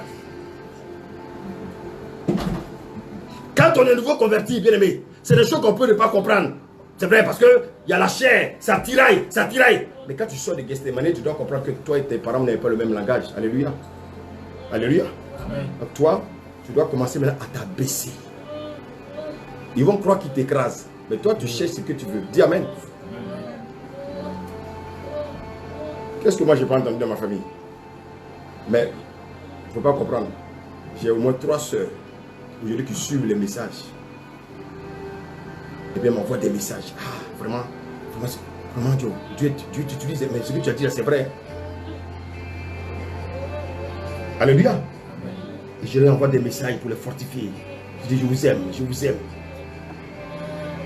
Chaque j'envoie des messages à mes soeurs, je dis, ah, tel, toi tu es ma première femme, toi tu es ma deuxième femme, toi tu es ma troisième femme. Pourquoi? Parce que je veux les gagner. Ce n'est plus le temps des disputes, ce n'est plus le temps de les juger là. Toi tu es dans telle religion, toi, ça ne sert à rien. Il faut qu'ils voient justement la vie que tu vis. Ils ont besoin de voir la vie que tu vis. Et c'est en cela qu'ils seront transformés. Alléluia. Mais pour cela, Il faut accepter de passer par Gethsemane. Il faut que tu passes par le broyeur. On doit te broyer. À Éden, il n'y a pas d'appareil là-bas pour broyer les gens. À Éden, on caresse là-bas. On dit, oh, attends, tu ne vas pas manger aujourd'hui. Bon, regarde, il y a beaucoup d'arbres dans le jardin là. Tu peux manger le fruit que tu veux. Mais à Gethsemane, frère, c'est le Seigneur qui va te dire, avant de manger le fruit, je dois te broyer. Je dois te broyer. Je dois te broyer.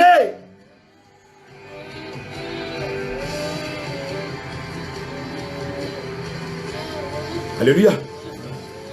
Alléluia. L'être humain est constitué de combien? Trois entités. Lesquelles? Le corps, l'âme et l'esprit. Le corps? L'âme et l'esprit. Ok. Maintenant, qui influence qui? Entre les trois, qui est la locomotive?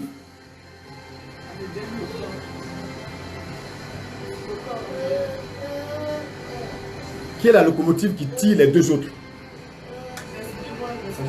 En principe, ça dépend parce que, en principe, c'est l'esprit qui devrait tirer. Mais naturellement, c'est le corps qui influence ces deux entités. Ok. Dieu a créé que ce soit l'esprit qui devrait. Quand David dit par exemple, j'ordonne à mon âme de bénir le Seigneur, ça veut dire quoi? Donc qu'est-ce qu'il nous dit? C'est notre âme. Notre âme, soit il est influencé par la chair, soit il est influencé par l'esprit. Est-ce que quelqu'un me suit? Mais regardez ce que Jésus va dire. Il va dire à ces hommes qui n'ont pas pu prier pendant 1 heure là. Il va dire quoi? Il n'a même pas pu prier. Veillez et prier. Et qu'est-ce qu'il a dit? Car la chair est, mais l'esprit est, la chair est faible, l'esprit est disposé. Alors, bien aimé, si ton esprit est disposé, alléluia, donc ton âme va suivre qui? L'esprit. Si ton âme te conduit par la chair, ça veut dire que ton esprit n'est pas disposé. Tu es encore en train de chercher les choses matérielles. Tu es encore en train de chercher les choses de la terre. Ton esprit n'est pas disposé. À Éden, l'âme d'Adam était dans la distraction. Oui, ma femme Ève. Oui, ma femme Ève. Oui, Ève. Quand je ne te vois pas, je ne peux pas dormir. Dans la distraction. Oui, ma femme Ève. Vraiment, je t'aime beaucoup. Vraiment, viens à côté de moi. La distraction. Ça, c'est la distraction. Il y a des moments pour caresser les femmes. Il y a des moments pour dire femmes, écoutez, mettons nos pieds à genoux, on va prier. Les chrétiens, ils sont d'accord avec leurs femmes quand ils doivent faire la chose là. Après, ça, ils ne sont plus d'accord. Je sais de quoi je parle. Hein? Quand ils sont en chaleur, là, ils sont d'accord avec la femme. Quand chérie, après ça, il n'y a pas autre chose à faire. Hein? Il n'y a même pas un qui a dit bon, on va prier. Non. Si une femme peut me dire la vérité ici, hein, si c'est vrai ce que j'ai dit.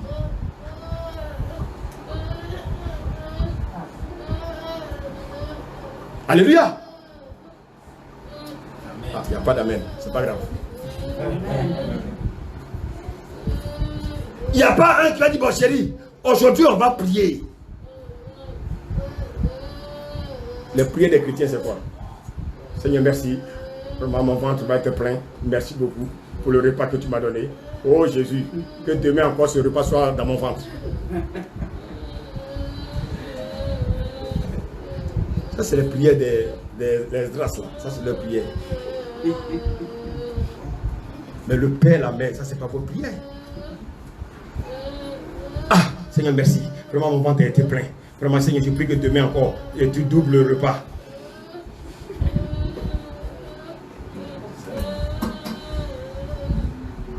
Chrétien, ça c'est les prières d'Éden.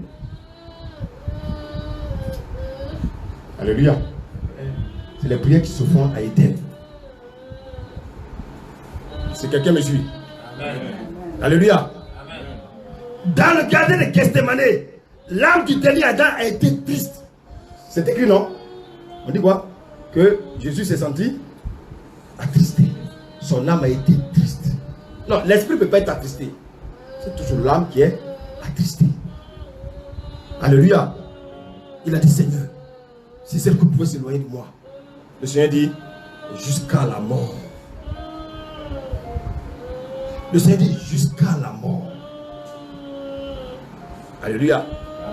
Ah Seigneur, vraiment cette église-là, vraiment, Seigneur, fais-moi changer d'église. Parce que la parole colle. On dit, non Seigneur, c'est pas le Seigneur. L'âme ne supporte pas la parole ici, frère. La parole, quand ça cogne, ça cogne. Ah non, non. Moi, l'homme de Dieu, là, vraiment, moi, je pense. Tu n'as pas remarqué, là, il prêche toutes les mêmes choses, là. Il va prêcher les mêmes choses tant que ton cœur ne change pas.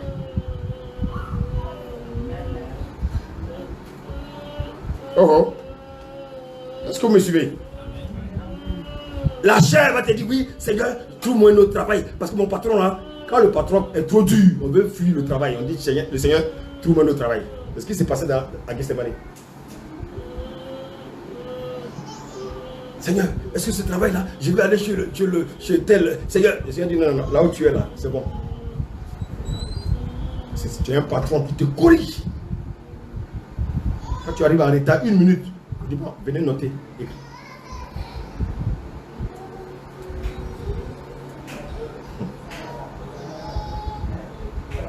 À Gethsemane, les mauvaises pensées vont nous oppresser. Je suis oppressé par les mauvaises pensées.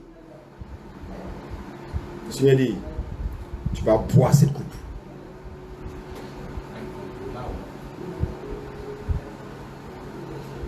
Quelle est la situation qui persiste? Il y a une coupe à boire. Tu veux fuir cette coupe, mais tu dois la boire. Alléluia. Amen. Alléluia. Amen. Jésus savait la volonté du Père. Il savait tout ce pour lequel le Père l'a envoyé sur la terre. Mais il veut que cette oppression prenne fin. Le Seigneur lui dit, mais le Père dit, mais cette oppression va prendre fin. Mais tu sais ce que tu dois faire d'abord. Alléluia. Jésus a eu un clic dans sa tête. Il s'est rappelé d'un verset. Prends Jacques 4, verset 7.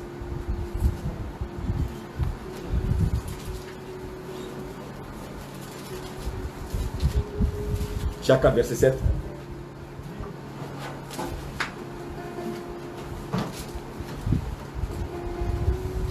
Amen. Amen. Jacques 4, verset 7.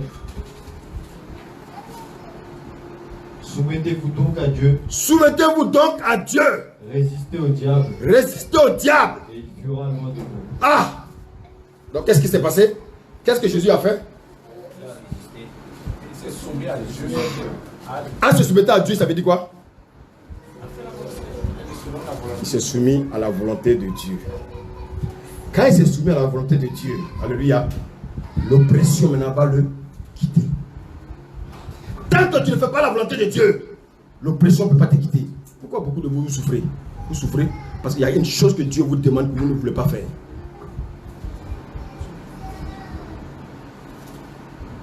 Frère, tu ne peux pas fuir la paix. Tu ne peux pas fuir la paix. C'est écrit là, comme ça sur ton front.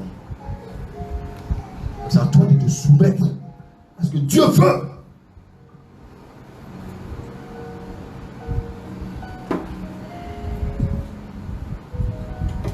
Alléluia. Alléluia. Et toi, le Seigneur a dit, il y a une seule arme pour laquelle, bien aimé, tu vas sortir de la frustration, tu vas sortir de la tristesse. Lorsque tu vas être broyé, lorsque tu vas passer par Gethsemane, je vais te broyer, bien aimé, je vais te broyer comme on broye l'olive.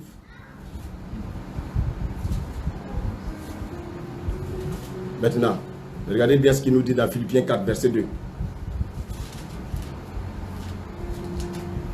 Je suis à la fin de mon message.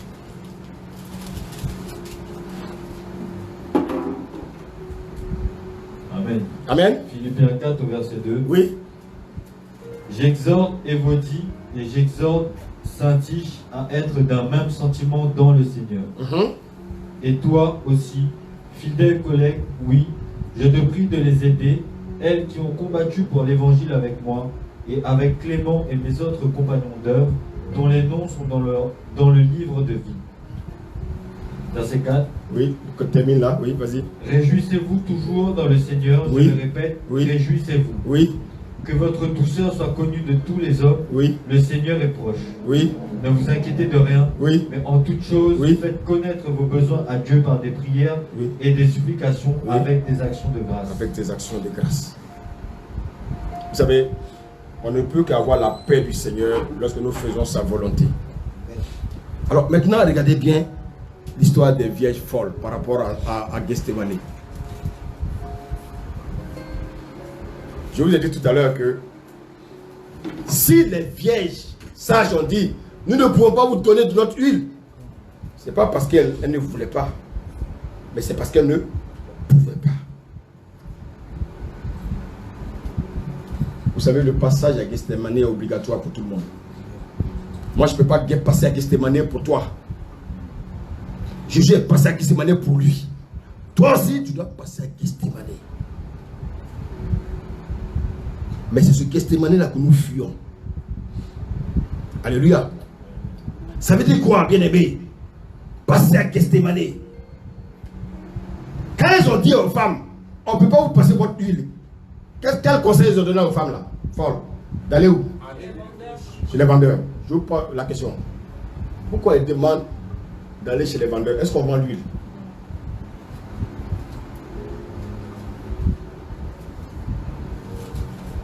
Le Seigneur dit, celui qui me cherche, je me laisse. Il y a un prix à payer pour chercher le Seigneur. Le Seigneur ne le trouve pas à la superficie là. L'or, ça se trouve en profondeur. Pour rencontrer le Seigneur aussi, il faut aller dans la profondeur de la parole. Il ne faut pas rester superficiel là. Il faut aller dans la profondeur de la parole si tu veux rencontrer le Seigneur. Et donc, bien aimé, c'est pas parce que ces femmes ne voulaient pas. Je ne peux pas te prêter mon brisement. Chacun doit être brisé par le Seigneur. Chacun doit être dépouillé. Moi, je ne peux pas te dire, ah, je me dépouille pour toi. Non. Chacun doit se dépouiller. Chacun doit passer par le brisement. Et c'est le brisement qui fait que souvent on crie. La Bible dit que quand les Israélites venaient avec le sacrifice, avec l'Holocauste, on prenait le sacrifice et puis on le mettait sur l'autel des holocaustes. Quand on mais l'autel de l'Holocauste, qu'est-ce qu'on faisait? On brûlait, alléluia, le sacrifice. Quand on vient dans le Seigneur, et quand on nous met sur l'autel de l'Holocauste, qu'est-ce qu'on fait? Quand ça commence à brûler, qu'est-ce qu'on fait? On fuit. Le Seigneur dit, bon, moi je suis prêt, je t'attends. Quand tu vas revenir, on va terminer le travail. Donc c'est comme ça, ah, moi je vais dans telle église, moi je vais dans telle église, moi je vais dans telle église. Non, ce n'est pas une affaire dans telle église. C'est une question de quelle est la parole que tu écoutes. Et puis saisis cette parole-là. Et puis avance. Écoutez, vous n'êtes pas fatigué là, on vous dit, tu seras béni, tu seras béni. Vous ne voyez pique-nique, il n'y a rien. Les gens qui disent vous serez bénis, c'est eux qui sont bénis, mais vous n'avez rien. Soyez, ouvrez votre esprit, chrétien. Tu dois passer par le tel des holocaustes. Il faut que on doit te brûler, frère. Tu prends les Louis là, tu les mets un peu sur le feu. Hey! Non. Louis, il faut que tu restes sur le feu là. Et ton mari est là, il dit, regarde, tant que tu n'es pas brûlé, tu ne descends pas. Cramé. Alléluia. Tant qu'elle n'est pas cramée, tu ne la sors pas de l'autel de l'Holocauste. Alléluia. Donc je vous dis ce matin qu'il y a le jardin d'Éden et il y a le jardin de Gethsémani. Quand on est un bébé spirituel, on aime le jardin d'Éden. Parce que bien aimé là-bas, on fait ce qu'on veut. Là-bas, on pêche. Là-bas, bien aimé, la chair nous conduit. Mais dans le jardin de Gethsémani, tu dois passer par le feu. Tu vas pleurer jusqu'à ce que ta sueur devienne le sang. Dans le jardin de Gethsemane, tu dois donner ta volonté au Seigneur. Dans le jardin d'Éden, chacun fait sa volonté. Voici quoi, bien aimé, on meurt spirituellement dans le jardin d'Éden. Mais dans le jardin de Gethsemane, tu dois boire ta coupe. Personne ne boira ta coupe à sa place. Je vous pose la question. Est-ce que le Père est descendu pour boire la coupe à la place de son fils? Pourtant, le Père dit qu'il aime son fils. Mais les femmes là, les mamans là, je sais que vous aimez vos bébés. Mais quand vous allez à l'hôpital, ils vont dire qu'on va faire une piqûre au bébé là. Vous faites la piqûre à votre place.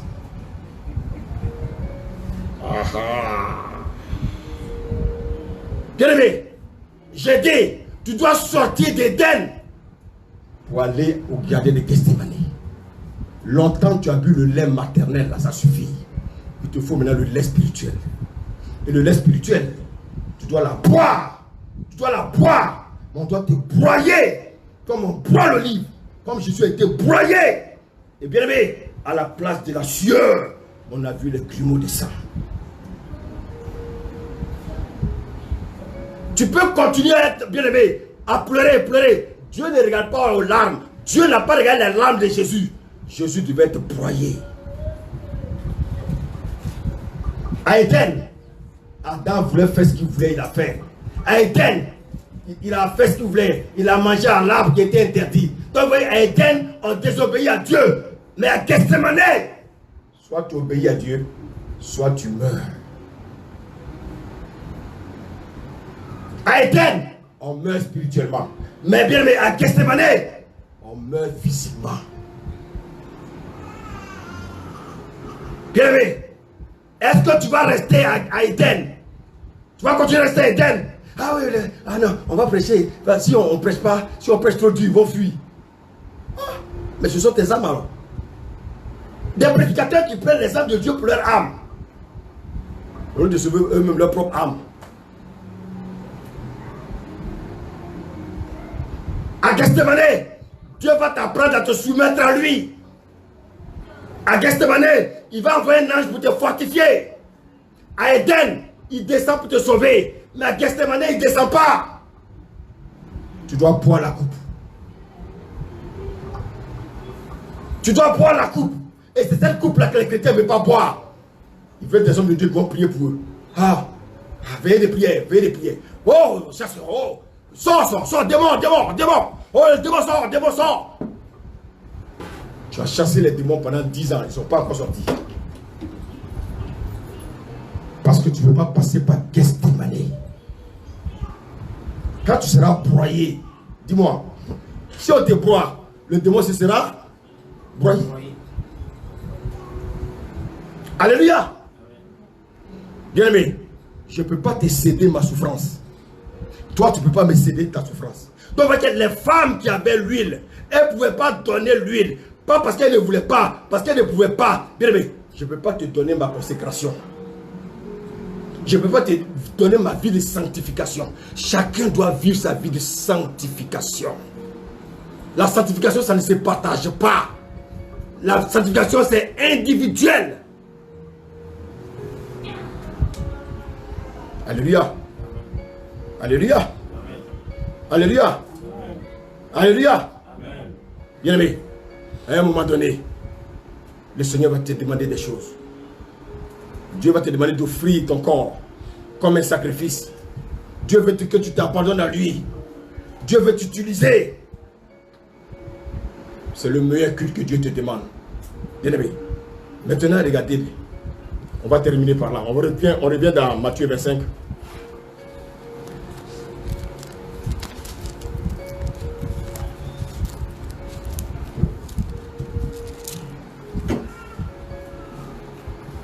Matthieu 25.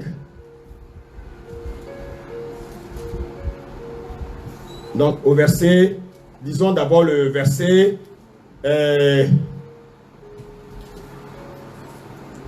verset 10. Amen. Pendant qu'elles allaient en acheter, oui, l'époux arriva. Celles qui étaient prêtes entrèrent avec lui dans la salle des noces et la porte fut fermée. La porte fut fermée. Oui, les folles, elles sont allées s'apprêter. Et quand elles sont revenues, La Bible dit quoi? La porte était fermée. Écoutez bien ce que je suis en train de dire là. Ça veut dire quoi? Si la porte de l'enlèvement a été fermée, ça veut dire quoi? Ils n'ont pas été? Ils n'ont pas été? Je ne parle pas de salut ici, je parle d'enlèvement. C'est pas pareil. Si la porte a été fermée, la porte du salut n'est pas encore fermée. C'est la porte de quoi qui est fermée? L'enlèvement. Donc l'huile nous sert à être enlevée. Est-ce que quelqu'un me suit là ce matin? Je ne parle pas de salut ici. Je suis en train de parler d'enlèvement de l'église. L'enlèvement de l'épouse. Donc la Bible dit que la porte de l'enlèvement était fermée. Mais elle reste toujours des vierges, non? Elle reste toujours des vierges. Elle reste toujours des vierges. Mais quels sont ceux qui ont été enlevés? Donc celles qui ont gardé l'huile. Mais pourtant les autres sont allés charger l'huile. Mais quand ils sont revenus, la porte était fermée. Ça veut dire quoi? L'époux est venu. Quand l'époux est venu, ceux qui étaient sages sont montés. Mais là, les folles, elles sont allées recharger leur huile. Mais il était trop tard. Écoutez, c'est ce qui va se passer dans le milieu de l'église. Quand vous prêchez la parole de Dieu, vous faites ce que vous voulez. C'est votre problème à vous. Donc dans cette assemblée, il y a des vierges sages, il y a des vierges folles. Maintenant, toi, tu fais partie de qui? Tu vois, on dit les deux sont vierges, hein? 10 vierges. Ils viennent à l'église toujours, ils viennent à l'église. Maintenant, entre les 10, qui sera enlevé? C'est celles qui auront des vies de consécration. Celles qui vont craindre Dieu, faire l'œuvre de Dieu avec leur cœur, pas avec leurs bras. Ceux, vos bébés, qui ont une vie de concentration pour les choses de Dieu. Ceux qui mettent Dieu en premier lieu. Tu as l'habitude de venir en retard à l'église. Le jour de l'enlèvement, tu seras en retard. Vous croyez que c'est un jeu? Il faut arrêter les amusements. La porte de l'enlèvement était fermée. Pourtant, c'est des personnes qui disent Alléluia, Amen. Alléluia, Amen. Oh Jésus, je t'aime. Le Seigneur dit oui. Mais le jour de l'enlèvement, je verrai si tu as encore de l'huile. Alors, bien aimé, regardez ce qui m'a choqué. Ce verset-là m'a choqué. Je sais, je veux que tu me lis ça. Lis-moi le verset. Oh, Seigneur, le Seigneur, vraiment, je l'aime. Qui aime le Seigneur plus que moi ici? Alléluia. Je sais, lis-moi le verset 12 là. Matthieu. Oui, Matthieu, verset toujours. Matthieu, verset 9. Oui, verset 12.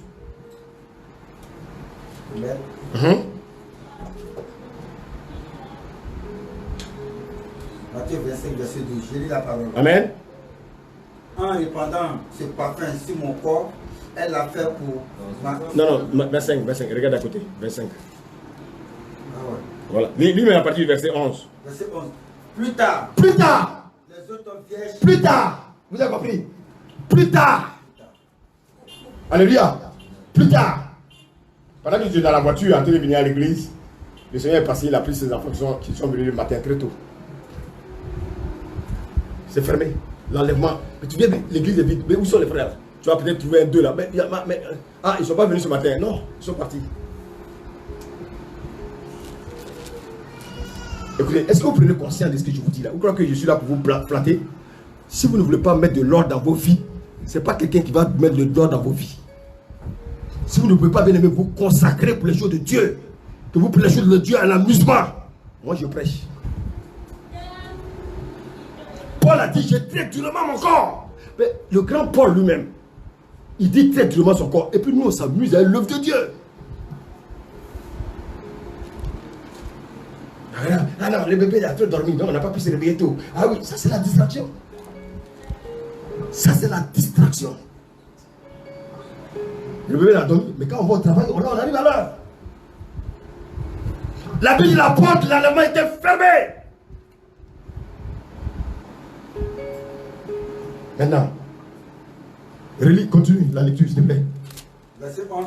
Plus tard, les autres vierges vinrent et dirent, Seigneur, Seigneur, ouvre-nous. Mais il répondit. Il répond, hein? Il va répondre. Il va dire quoi? Je vous le dis, en vérité, je ne vous connais pas. Ah! Regardez bien, hein? Regardez bien ce que Jésus vient de dire. Il dit en vérité, je ne vous Connais pas. Bon. Victor, prends-moi. Prends Matthieu 7, verset 21. Matthieu 7, verset 21.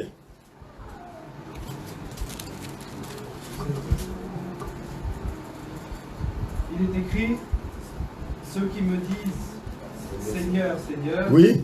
n'entreront pas tous dans le royaume des cieux. Oui. Mais celui-là seul qui fait la volonté de mon Père Oui. qui est dans les cieux. Continue.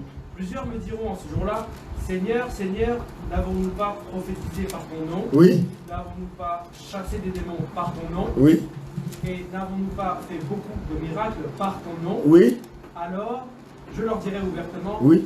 je ne vous ai jamais connu. Amen. Éloignez-vous de moi, vous qui commettez iniquité. Je vous pose la question. Je sais, relis pour toi là. Il dit, je t'ai jamais quoi? Je ne vous connais pas. Je ne vous? Verset 12, il répondit. Oui. Je vous le dis en vérité, je ne vous connais pas. Bon, vous avez entendu, hein? Il a dit, je ne vous? Connais pas. Dans ta version là, il a dit quoi? Je? Est-ce qu'il y a une différence? Je sais. Là, il dit, je ne vous ai jamais. Et là, il dit quoi? Je n'étais jamais. Je ne vous connais pas. Entre je ne vous connais pas. Et je ne vous ai jamais connu. Est-ce qu'il y a une différence? Il y a une grande différence. On va jamais. Ici. Là, il dit quoi? Je ne vous connais pas. Et là-bas, il a dit, je ne vous ai jamais connu. Est-ce que quelqu'un peut me dire la différence? Oui. Didier? La différence là, Oui. en fait, vous connaissez, Ah! mais à cause de votre vie. Oui! Alléluia! Par contre là, Là! vous savez. En fait, Jamais connu. Ça veut dire quoi? Je ne te connais pas. Au début, tu étais zélé. Maintenant, tu as baissé les bras. Tu viens à l'état tous les jours. Tu ne prends pas les choses de Dieu au sérieux. Tu mets les choses de Dieu en dernière position. Le Seigneur dit, je ne te connais pas. Parce que tu n'as plus de communion avec moi. Alors que là, c'est des gens qui vivaient dans le péché. Or là, c'est pas forcément parce que la personne vivait dans le péché. Là, c'est son comportement, sa relation avec Dieu. Il dit, je ne te connais pas. Là-bas, il dit, je ne t'ai jamais connu. Parce que là-bas, c'est quelqu'un qui...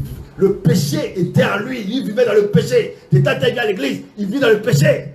Or là-bas, c'est quelqu'un qui avait une relation avec le Seigneur. Et à un moment, qu'est-ce qu'il a passé? Il a refroidi. Est-ce que quelqu'un me suit? Donc les vierges folles, c'est qui?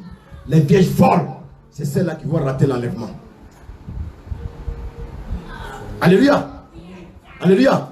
Elles vont rater l'enlèvement. Mais elles peuvent être repêchées pour le salut, n'est-ce pas? À quel moment? À quel moment les vieilles folles vont être repêchées pour le salut? Pendant la grande tribulation. Vous voulez vivre la grande tribulation? Hey, écoutez-moi bien. Vous voulez vivre la grande... Vous serez sauvés, hein? Mais avec quoi? Avec beaucoup de difficultés.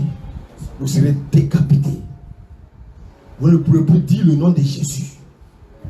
Or, les premiers, les sages, elles sont parties tranquillement. Et les folles, elles vont se rendre compte qu'en fait, elles étaient folles. Et que les sages méritent leur enlèvement. Mais, elles vont rencontrer maintenant l'Antéchrist. C'est lui qui va régner maintenant sur la terre pendant 7 ans. Et la Bible dit quoi? Le faux prophète va demander d'adorer l'Antéchrist. Il faut venir parler de Jésus. Parce que Jésus ne sera plus sur la terre. Comment vous allez faire pour adorer ce Jésus-là? Tu vois que les vierges sages, bien aimés, c'est ceux-là qui ont une communion, une vie de consécration, qui ne s'amusent pas avec l'autre Dieu. Et les vierges folles, c'est celles-là qui font semblant, mais leur cœur est éloigné de Dieu. Seigneur, nous te disons merci ce matin. Nous te rendons toute la gloire. Seigneur, ce matin, tu nous as parlé de Gethsémane et tu nous as parlé du jardin d'Éden. Seigneur, les chrétiens charnels, Seigneur, ne seront pas enlevés. Et tu nous as démontré que pour qu'ils soient enlevés, ils doivent passer par Gethsémane. Le jardin d'Éden, c'est pour le lait maternel. Et le jardin de Gethsémane, c'est pour le lait spirituel. Seigneur, je prie ce matin, afin que tes enfants qui sont présents, Seigneur, mangent maintenant, boivent maintenant le lait spirituel. Permets-leur de grandir et d'aller à l'eau profonde avec toi. Que ton règne vienne et que ta volonté soit faite. Seigneur, merci. Tu nous as ce matin révélé la nuance, la différence qu'il y a entre le jardin d'Éden et le jardin de Gethsémane. Que la gloire et l'honneur te reviennent. Au nom de Jésus. Amen. Est-ce qu'on peut acclamer notre Dieu?